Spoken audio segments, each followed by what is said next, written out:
তিনি একটি ক্লাসরুমের উদাহরণ দিলেন, যেখানে একজন ক্লাস টিচার তার 3জন ছাত্রকে উদ্দেশ্য করে বলছে যে তুমি হয়তো ফার্স্ট ক্লাস পাবা, তুমি হয়তো সেকেন্ড ক্লাস পাবা, আর তুমি হয়তো বা ফেল করবা। জাকির নায়েক বলেন, এখন এই ফেল করা ছাত্রটা কি তার ফেলের দায়ভার তার শিক্ষকের উপর চাপাবে, যে আপনি কেন বলেছিলেন এই কারণে আমি ফেল করেছি? অর্থাৎ তার যুক্তিটা হলো, একজন চোর যদি চুরি করে তাহলে সেই চোর কেন তার দায়ভার আল্লাহর উপর চাপাবে? শিক্ষক আর ক্লাসরুমের উদাহরণ দিয়ে তিনি সৃষ্টি জগৎ এবং আল্লাহকে বুঝিয়েছেন। কিন্তু শিক্ষকের সাথে কি আদৌ আল্লাহর তুলনা চলে? একজন শিক্ষক যেটা করেছেন, সে তার পূর্ব অভিজ্ঞতা থেকে তার ক্লাসের শিক্ষার্থী সম্পর্কে তার একটা ধারণা ছিল। সে তার ধারণা অনুযায়ী একটা প্রেডিকশন করেছিলেন।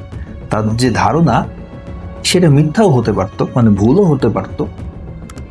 কোনো ছাত্র অসুস্থতাজনিত কারণে পরীক্ষার দিন অনুপস্থিত থাকতে পারত, অথবা কোনো দুর্বল ছাত্র, অর্থাৎ যে কিনা পড়াশোনায় খুব বেশি একটা ভালো ছিল না, সে হঠাৎ করে খুব ভালো রেজাল্ট করে ফেলতে পারত।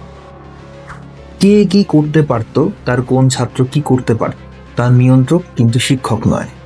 তার শিক্ষক আগে থেকে নির্ধারণ করে রাখেনি কোন ছাত্রটা ফেল করবে এবং কোন ছাত্র পাশ করবে। শিক্ষক তার পূর্ব অভিজ্ঞতা থেকে শুধুমাত্র ধারণা করেছে। জাকির নায়েক তার লেকচারে একাধিকবার বলেছেন যে শিক্ষক অনুমান করেছেন, শিক্ষক ধারণা করেছেন।